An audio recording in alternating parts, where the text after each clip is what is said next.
question. Now, this one's just kind of a basic one. Do you feel people way overthink training and diet? Yes. I mean, I love the science of it. You know, I love getting into the really nitty-gritty details of the nutrition and things. I'm not so much training, but I think, you know, you get into all that, but at the end of the day, look at someone like Ronnie Coleman. What did he do? He went in and trained harder than everyone else, and then what did he do for his food? He went to Black Eyed Pea, made sure he got some meat, made sure he got some vegetables, some carbohydrates, and some good fat. And he repeated the same thing for 25 years. And at the end of the day, and a good analogy I like to, I don't know if it's a good analogy, but an analogy I like to use is people worry about, it's like trying to get rich by picking up pennies. People will take a day off of work and not get a paycheck going around looking for pennies to pick up. You don't get rich that way. Sure, if you go to work every day and get your paycheck and find some extra pennies, you'll be slightly richer, but the bulk, the only way you're gonna get rich, or you're not going to work, but the only way you're gonna make a good living is going to work every day. And by going to work every day, that means eating meat and potatoes every 3 or 4 hours and having really hard, good workouts and not missing the workouts. Now, guys, I mean, all the time I'll talk to guys who devise this perfect intra-workout nutrition, all the perfect amino acids, perfect carbohydrates, and you add creatine and all these things to it, but then they'll fall asleep and not eat for 8 hours after their workout, or they'll go get pizza and beer, or they'll skip the pizza and just get beer, but they'll never miss that, you know, that intra-workout shake. They make sure they mix that up perfectly. You know, at the end of the day, go back to Ronnie Coleman, he didn't have an intra-workout shake. Now, would he have been bigger if he had an intra-workout shake? Maybe, but how much bigger would he have been? I mean, you know, would it have made that big of a difference? Maybe it would have been a few pounds difference. And for most of us who don't have his genetics, we want to make sure we optimize everything. But having that intra-workout shake, which would be picking up pennies and then missing a workout, you know, once a week, every other week, or not skipping breakfast, you know, 3 times a week, or not having a complete protein, or you know, or not eating enough calories, those things are what make the difference. I like to talk about, especially with nutrition, all the really nitty-gritty detailed stuff, but at the end of the day, you take someone and you tell them to eat, you know, half a pound of meat and half a pound of potatoes and do that every 3 hours for the next 10 years, and you tell them go in and follow this workout and lift as hard as you can for the next 10 years, he's gonna be 99% as good as he could have been if he did everything perfect.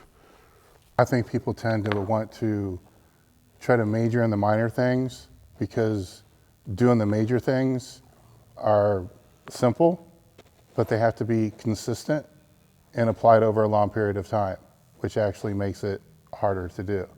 So they can justify not being able to stick to the major things with a lot of inner narrative or inner dialogue and discussion on minor things to make it look like they're taking care of the major things, which they're really not. And that's kind of what it comes down to. It's the basics. You know, the basics done over a long period of time will take people much further than they ever think it will. And then all the little tiny things help make a difference. But too many people in the strength sports, especially today, because as I said with powerlifting, the attrition rate's higher than it's ever been. It's probably the same way in bodybuilding. You know, people come in, they make those quick gains. Everybody makes the quick gains. You know, we did it when we were teenagers, and now it's just happening a little later with people. And then as soon as the quick gains stop, they instead of just pounding on the major things like we all have for years and years and years, they start looking at the minor things, and then it might get them over one speed bump, and then they're done. And they don't realize it's some people it's easy, you know, to a degree. Some people are just genetically more inclined, but it's still going to catch up to their ass too, because nobody's going to make it all the way to the top.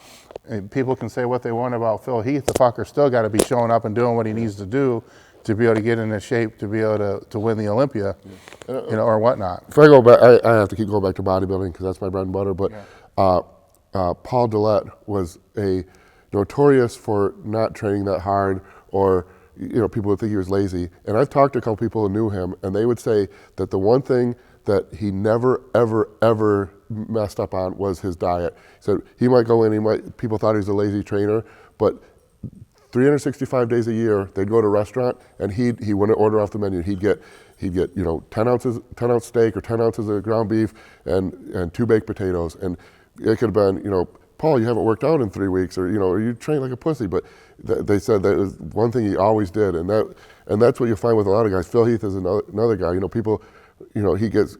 I think he trains decently hard, but he'll get crap for that. But I guarantee you, when he's prepping for the Olympia, he is dead on with his diet and does those things that are important day in and day out.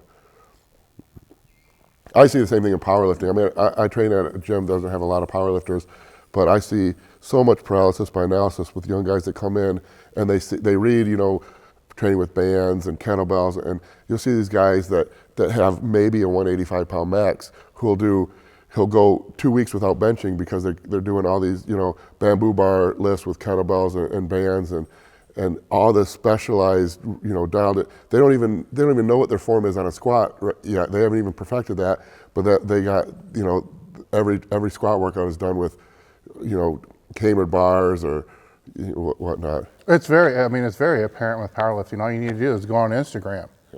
I'm not going to sit here and debate different styles of squats, but I will say that with each style of squatting, there is good technique and bad technique. I see more shitty technique there than anywhere else. So, if that's exactly what we're talking about. If the focus was on the technique, and then the post to talk about breaking PRs or whatever, I don't even want to go down that road. But the focus was where it was supposed to be on the major thing, learning how to do the lifts right. And we can debate about stance and all this all day long. I don't really care.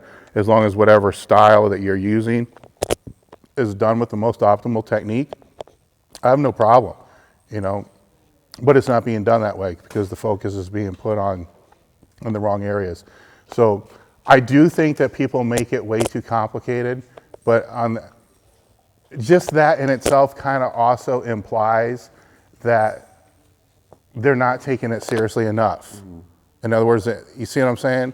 Well, I think there's a comfort in justifying your lack of progress in complexity. It's real easy to want things to be so complicated and complex and assume that's why the other guy. It's way easier to say the reason this guy's stronger than me is because I haven't figured out all this really complex, fine-tuned things rather than saying that guy's stronger than me because he trains harder than me. Yeah.